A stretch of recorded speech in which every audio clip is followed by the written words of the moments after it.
The images you're seeing are not of the world we live in, but of a timeline that's been entirely rewritten.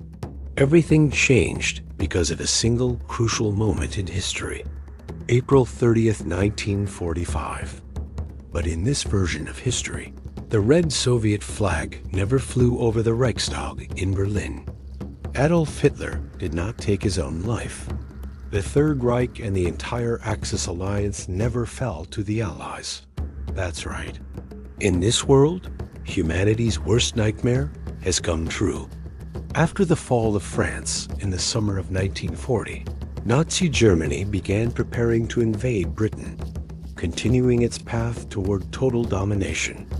But unlike France, which had crumbled early in the war, Britain was far more resilient, especially under the leadership of Winston Churchill, a man known for his iron will. Hitler knew that to defeat Britain, he needed both air and naval superiority. At the time, the Royal Navy was the most powerful in the world.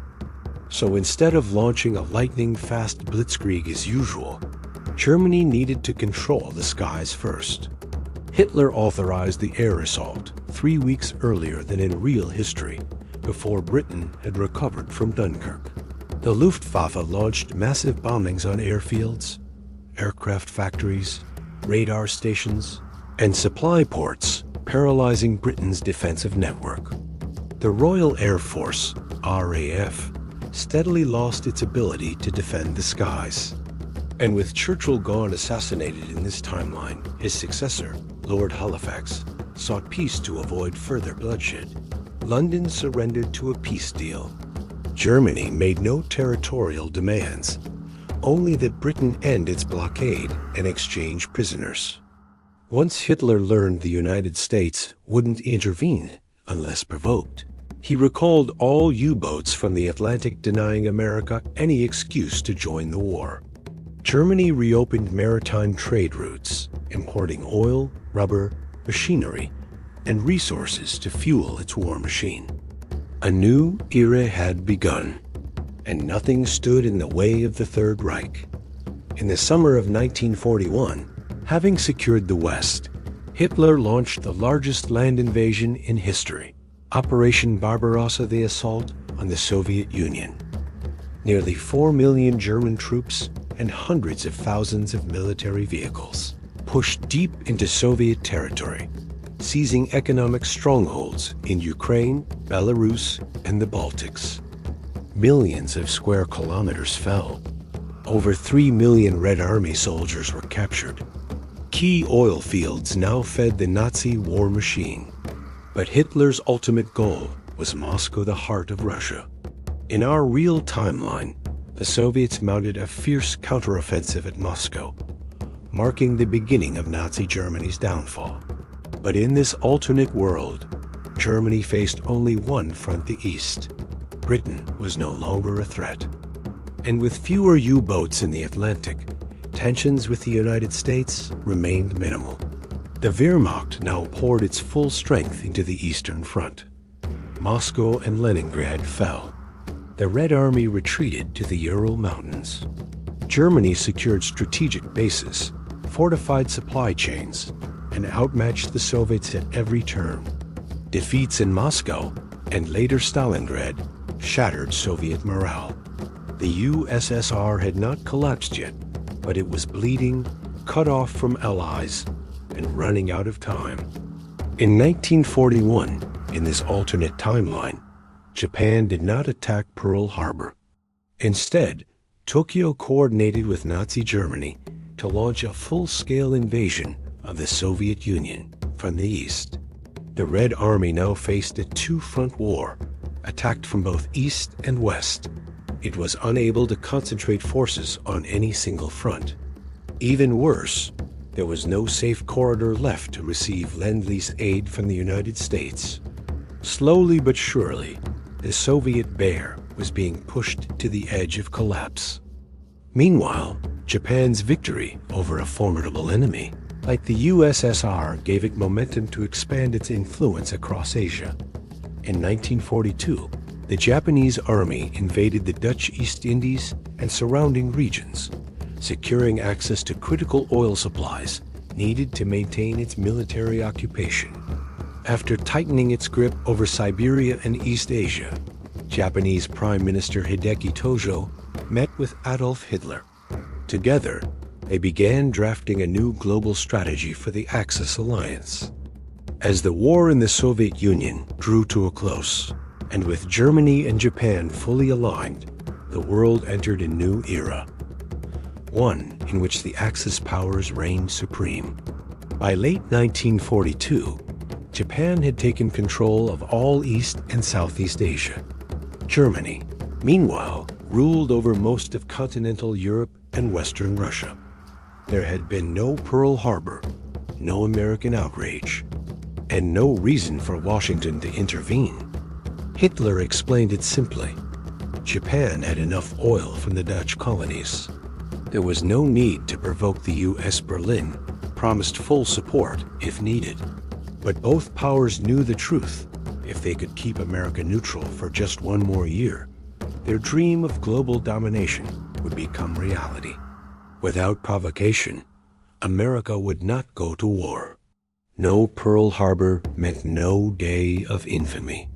No day of infamy meant no retaliation. American soldiers would never cross the Atlantic. There would be no island-hopping campaigns in the Pacific. Washington would be isolated and powerless. World War II ended in total victory for the Axis. Nazi Germany and Imperial Japan now controlled nearly the entire Eurasian continent, the Mediterranean, and North Africa. With no enemies left to oppose them, the Third Reich began to pursue its vital dream, expanding living space for the Aryan race. Massive waves of German settlers moved into conquered territories, while brutal ethnic cleansing campaigns escalated. Peoples deemed inferior, especially Slavs, were expelled, enslaved, forced into labor camps, or exterminated. Historians estimate that in the decade following the war, over 50 million Slavs would be systematically murdered, far surpassing the scale of any genocide in human history. Hitler's domination of Europe wasn't just military, it was cultural. Conquered regions were Germanized, their history rewritten, cultural heritage erased. Puppet regimes were installed in Britain, France, Italy, Spain, and Scandinavia, all loyal to Berlin. Resistance, if it even existed, was scattered and swiftly crushed. Meanwhile, Germany and Japan divided global influence between them. Japan controlled East Asia, India, Pakistan, Afghanistan, and the Far East. In exchange, it supplied Germany with essential resources: iron, coal, and especially oil from Siberia. Both empires reached heights of power that exceeded even their wildest dreams. And now, there was no one left to stop them. While Europe and Asia fell under fascist rule, the United States, still a superpower, became completely isolated. In the 1940 election, Franklin D. Roosevelt lost. His successor, Republican Wendell Willkie, adopted a non-interventionist policy, focusing on domestic growth rather than global conflict. America continued industrializing and advancing scientifically, but lacked the full-scale mobilization that wartime demanded. Still, the U.S. wasn't entirely passive. Between 1942 and 1950, Washington increased military spending, preparing for the possibility of a surprise attack. The greatest concern came from across the Atlantic: Nazi Germany. With its superior technology, it became the first nation to develop an intercontinental ballistic missile armed with a nuclear warhead, a weapon of unimaginable destruction. Resisting the global domination of the Third Reich now seemed nearly impossible. But America did not back down. With help from emigrated scientists from Canada and Europe, the U.S. quickly developed its own nuclear arsenal. This gave it just enough deterrent power to prevent a direct invasion. Simultaneously, a new alliance emerged: the Pan-American Union, including Canada, Central, and South American nations. The U.S. began expanding its political and economic influence across the Western Hemisphere, desperate to serve as the only counterweight to a world dominated by the Axis powers. The rise of fascism wasn't limited to Europe or Asia. It began to take root in the politically unstable regions of South America. In the midst of chaos, new local fascist movements emerged, some even openly identifying as Nazi offshoots embracing Hitler's ideology and dreams of a racially pure order. Faced with this growing threat, the U.S. government acted swiftly, outlawing fascist parties and cracking down on extremists. Thus began a new Cold War, this time between the democratic Western Hemisphere, led by the United States, and the Eastern Hemisphere, ruled by the Axis powers. In Europe, a bloody racial hierarchy was fully institutionalized. Nazi Germany became the supreme ruler. The rest, Britain, France, Italy, even Scandinavia, became satellite states obeying Berlin's commands. Social standing was based on Aryan genetics. The purity of one's blood determined their privileges and their right to exist. Those with mixed ancestry, birth defects, or who failed to meet Hitler's racial ideals were sterilized, sent to experimental camps, or outright eliminated. As the Nazi regime expanded its grip on the world, Hitler launched a long-term campaign to remake conquered territories into extensions of the Third Reich. One of his first steps, erasing religion. Hitler viewed the Catholic Church as a mortal enemy and saw all religions as tools of deceit. Churches were destroyed. Religious institutions were outlawed. The Gestapo and SS hunted believers, arrested them, and in many cases, burned them alive. Religious persecution became both systematic and brutal. In this new society, there was no room for any faith except fascism. Mein Kampf, Hitler's manifesto, became the only scripture allowed. New generations were raised under a regime of total indoctrination. Children memorized the words of the Führer. All media was censored, all thought monitored. Joseph Goebbels, Minister of Propaganda, was ever-present praising the Reich's achievements while hiding its atrocities. International journalists, if allowed entry, were only shown what Hitler wanted them to see: a thriving, powerful, shining empire built on the blood of millions. Meanwhile, scientists, engineers, and specialists, those who never escaped to America, were forced to work for the regime. Germany's technological, military, and biomedical advancements surged, further tightening its grip on the world. But a time came when Germany was no longer satisfied with what it had conquered. Hitler began to look across the ocean toward America. To him, the United States was a haven of mongrels, a weak, decaying, and morally corrupt society, the complete antithesis of everything the Reich stood for. A new world war between the German-Japanese alliance and the United States was beginning to feel inevitable. And if that war came, the plan was clear.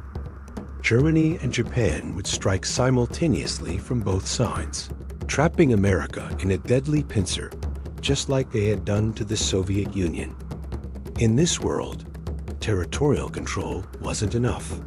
The Axis maintained global influence through a meticulously divided system.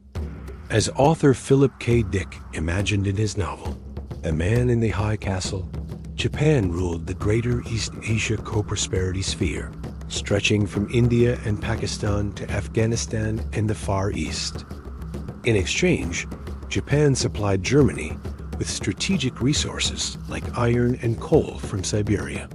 With the global trade network centered on these two empires, even a blockade from the US became meaningless. Resources were abundant, currencies remained unfrozen, and each empire stood at the absolute peak of its power. Beneath the surface of stability, cracks had begun to form within the Third Reich. As global computer and digital networks advanced, secrets once buried started to leak. From across the Atlantic, evidence of war crimes and brutal atrocities began to spread, exposing the true nature of the fascist empires. The United States, alongside intelligence communities from the Americas, launched covert operations, funding resistance groups and helping ignite rebellions within Germany's satellite states. What started as small sparks quickly grew into a wildfire, burning away the facade of political control. In the Eastern Hemisphere, fascist rule began to collapse from the periphery. Social unrest grew. Governments responded with harsher repression only, fueling more resistance. Eventually, neither Germany nor Japan could maintain their grip on power. Hitler's long-imagined war with the United States came too late. Massive uprisings broke out. Russia, China, India, and Southeast Asia all rose to reclaim self-determination. In 2001, in a final desperate attempt to weaken America, Germany launched a series of terrorist attacks, including one on September 11th. But this move backfired. Rather than cowing the US, it triggered a global war against Nazism. Backed by American allies across the Americas, Canada, Brazil, Argentina, Mexico, the United States crossed the Atlantic and began liberating Europe. Britain fell. France followed. And finally, the German homeland came under siege. Meanwhile, from the east, a restored Russia and China led their own campaign. In a historic moment, two armies, one from the east, one from the west, met at the Elbe River. The final war ended. The seemingly invincible fascist empire collapsed. A great victory, made possible only through the unity of humankind. In 2022, the global order was finally rebuilt. But the horrifying memories of life under fascist rule were still etched into humanity's collective consciousness. A new world was born, one full of opportunities never before imagined, yet equally fraught with unprecedented challenges. But above all, humanity had reclaimed its freedom, hard-won through blood, tears, and nearly a century in darkness. Mankind had finally risen again. The question remains, could this have really happened? What if Hitler had never lost? What if the Axis powers had truly won World War II? What kind of world would we live in today? What chain of events would have triggered such a reality? And what would it take for humanity to fight back and reclaim the light?